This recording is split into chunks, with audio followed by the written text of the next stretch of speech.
अस्सलाम वालेकुम everyone, how you all, hope you are doing good. I am not well.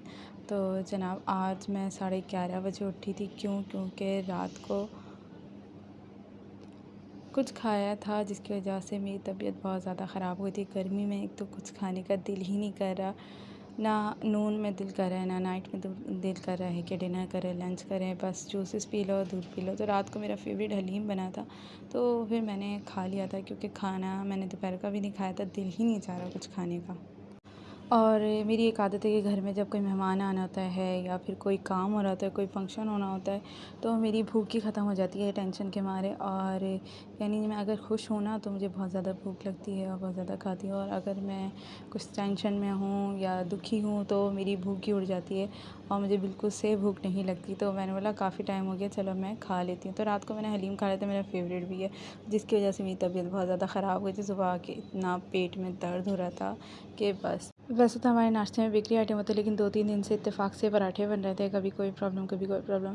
तो फिर मैंने अपने नेबर से वादा किया था, हाँ भाई जो हरम जन्नत है, मुस्कान जिनकी बहन है, तो उनसे मैंने वादा किया था मैं आपको पराठे बना के दूँगी। कह लेंगे अच्छा ठीक है, संडे को बना के दे दीजिएगा। लेकिन संडे को मेरी इतनी तबीयत ख़राब हुई तो बच्चों को मैं पराठे बना के नहीं दे सकी।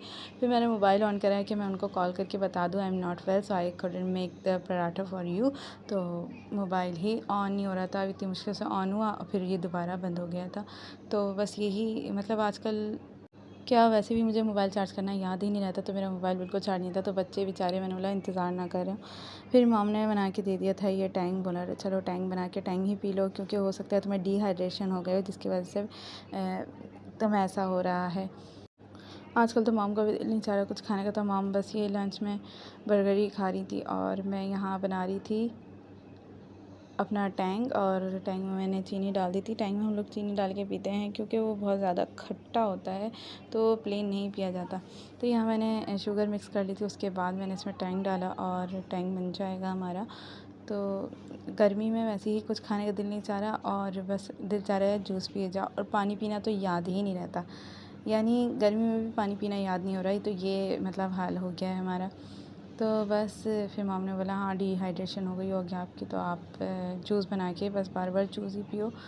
और फिर मैंने यहाँ टैंक बना लिया था। और ये आज की बात नहीं, 2-3 दिन से ही मुझसे बस कुछ खाया नहीं जा रहा था। रात को मैंने फिर भी ज़बरदस्ती खा लिया था, क्योंकि मैं अपनी डाइट का ख़्याल रखती हूँ। तो मैंने बोला कहीं ऐसा ना हो कि कुछ हो जाए, तो मतलब खा लो। और मेरा फेवरेट हलीम भी बना था, इसलिए नहीं खाया था, लेकिन मैंने बोला कुछ खाया हुआ नहीं है, सारा दिन हो गया गुजार लिया, तो मैं कुछ खा लेती हूँ। तो बस वो रिएक्ट कर गया मुझे। और फिर यहाँ मैंने जूस ले लिया था अपना, और बच्चे वही आए हुए थे, उनको भी सर्व कर दिया था, बाकी सबको भी सर्व कर दिया था। तो रिमशा और अबीरा आई हुई थी। हाँ, रिमशा भी रुकी हुई है और अबीरा भी अपने मामा के साथ रुकी हुई हैं। तो यहाँ बच्चे अपना अपना जूस उठा लेंगे। क्या जूस बनाया, मज़ा ही आ गया। बोलू ये जूस मैं ना आला में चीनी ज़्यादा डाल ली, इसकी वजह से बहुत मीठा हो रहा है। Bye bye. चीनी ज़्यादा हो गई है? हाँ, आप भी तो मीठी हैं। मीठा जूस मीठा में। हाँ, आप भी अब मीठी। खत्म कहानी, बात कहानी। और आला कैसी है, मीठी है नहीं है? मीठी है। आला मीठी है कड़वी है? कड़वी मीठी। आए मेरा बच्चा, देखो शरबत गिरेगा, उठाओ। ये देश है, इनके कपड़े नीचे आ रहे हैं। तुम्हारे पैर से बस स्टमक केयर के साथ बच्चों को एंटरटेन भी करना था, तो स्नैपचैट लगा के मैंने बच्चों को एंटरटेन किया।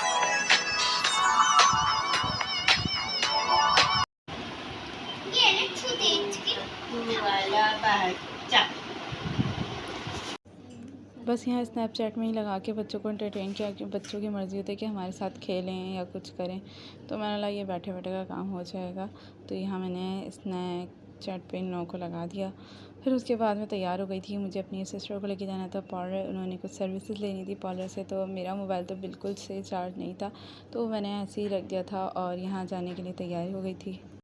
ये है बीरा मैडम, और इनका हेयर कट करवाया है, पीछे से स्ट्रेट करवाए हैं। ये देखें बट रोल हो रहा है ना, इतने नहीं पता चला। और आगे से बेबी कट लिया है इन्होंने, तो इनकी मामा ने अपनी मर्ज़ी से हेयर कट। ये वहाँ तंग करी थी पार्लर में, फिर मैं इनको घर लेकर आई, फिर दोबारा इनकी मामा को लेने गई और फिर हम लोग को 4 तकरीबन बज गए थे। फिर मुझे याद आया कि मुझे अपना व्लॉग भी एडिट करना है। उसके बाद मैंने आके जल्दी अपना व्लॉग एडिट किया और क्योंकि व्लॉग भी डालना था। अब डेली व्लॉगिंग चैलेंज लिया है तो ये तो करना ही था, तो मैंने बस जल्दी व्लॉग एडिट कर दिया था। उसके बाद हमें जो मैंने बताया था कि हमें एक और काम से जाना है ज़रूरी और बहुत इम्पॉर्टेंट काम था, तो हम बस उसी के लिए फिर दोबारा तैयार हुए और निकल गए थे हम लोग और फिर वहाँ से भी वापस आ गए थे। उसके बाद मैंने डिनर की तैयारी की। तकरीबन हम लोग आते थे 8-9 बज गए थे, 9 बज गए थे। फिर हमने जल्दी डिनर की तैयारी की और ये दाल चढ़ा के चले गए थे। तो ये दाल बस घोटनी रह गई थी थोड़ी और वहाँ प्लेन राइस बन रहे हैं। तो दाल चावल के साथ हमारे यहाँ अक्सर पापड़ खाए जाते हैं और मेरे बहनोई भी आए थे, तो फिर मॉम ने बोला था कि पापड़ भी तल लेना और यहाँ मैंने दाल को बघार दे दिया है। तो बहनोई आए हुए थे तो फिर ज़्यादा हुए थे, दाल चावल अच्छे नहीं लगते, तो फिर साथ चपली कबाब मंगवा लिए थे क्योंकि इतना टाइम नहीं था कि इतना अर्जेंट में कुछ बना सको और हम लोगों के पास बिल्कुल से आजकल तो बिल्कुल टाइम नहीं है। तो बस बाज़ार से, वरना मैं अवॉइड करती हूँ बाज़ार से कुछ मंगवाना। तो चपली कबाब के साथ मैंने चपातीस डाल दी थी और साथ ही ये पापड़ भी तल लिए थे क्योंकि हमारे यहाँ मैंने बताया कि दाल चावल के साथ पापड़ बहुत ज़्यादा शौक़ से खाए जाते हैं, पकौड़े बहुत ज़्यादा शौक़ से खाए जाते हैं।